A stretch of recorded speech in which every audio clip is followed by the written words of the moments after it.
Today, I know why she has been so cool about it. She has been talking to him again, and before resuming any relationship with him, she wants him to get divorced. Then she told me that once he is divorced, she will tell him that she doesn't want him anymore. I was shocked. I told her so, but she was very indifferent, saying that she didn't lead him on, didn't sleep with him, and didn't promise him anything. She just said that she wouldn't want to have anything to do with him if he was married. I told her that this was going too far, but she got upset and told me that I would be in the wrong if I warned any of them. Am I wrong here? Commenter. You would be the jerk here. The ex and his girlfriend or wife will probably not believe you because you're the ex's best friend, and your best friend will not forgive you for betraying her confidence. Stay out of it and tell your friend that you don't want to hear any more about her plans. Ops response. I understand, but isn't that going too far? Commenter's response. No, she wouldn't be doing anything wrong. She didn't make any promises, she isn't the one who's married, and she's just returning his karma. It would all be on him, and the results would be the consequences of his actions. Update 5 months later. So here's my update on what happened to my best friend and her ex-husband. I ended up not warning the ex-husband like you guys advised me not to. Again, I will not divulge any information about locations, names, or ages.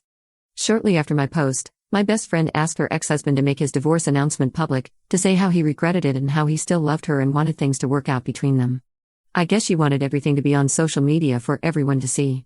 He was more than willing to do it. Afterwards, he thought everything was going to be fine between them because he did everything she told him to.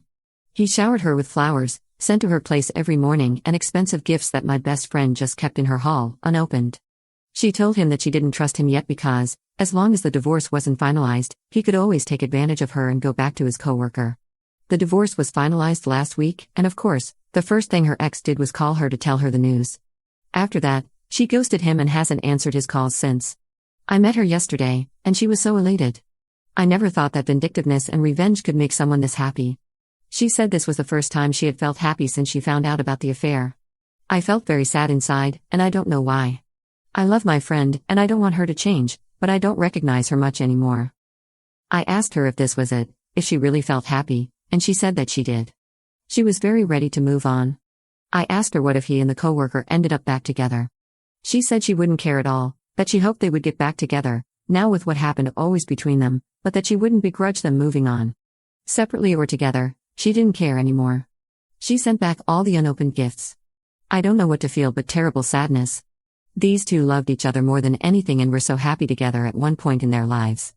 And my friend, she was the kindest person I knew. Oh well, this is my update. Commenter. Her baby died because of what her ex did. What did you expect? Ops response. It was the worst period of her life. I thought she was going to die.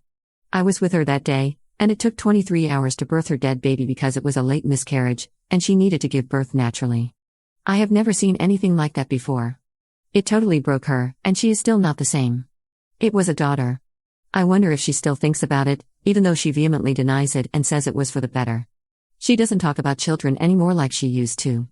She never wants to hold our friends' babies or her sister's daughters. She never speaks about having her own like she used to. She probably still thinks about it no matter what she pretends, because even I still dream about it every so often. Commenter. That isn't something you just get over. He wasn't there for her. He abandoned and betrayed her when she needed him most. I hope she finds therapy, if she hasn't already, to try to heal. I know she feels elated by what she did, but that pain is still there and deeply rooted. Believe me, you can stop wondering, she carries the pain of his betrayal and the loss of her child with her every day. He broke her in a way that is very hard to repair. My heart breaks for her. Have you heard anything in regard to her ex and his reaction to what happened? Ops response. He didn't know about the miscarriage until it was over.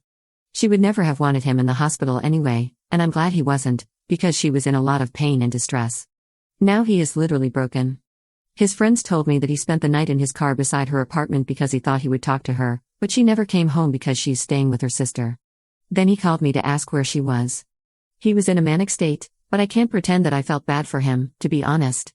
I just told him that I didn't know where she was.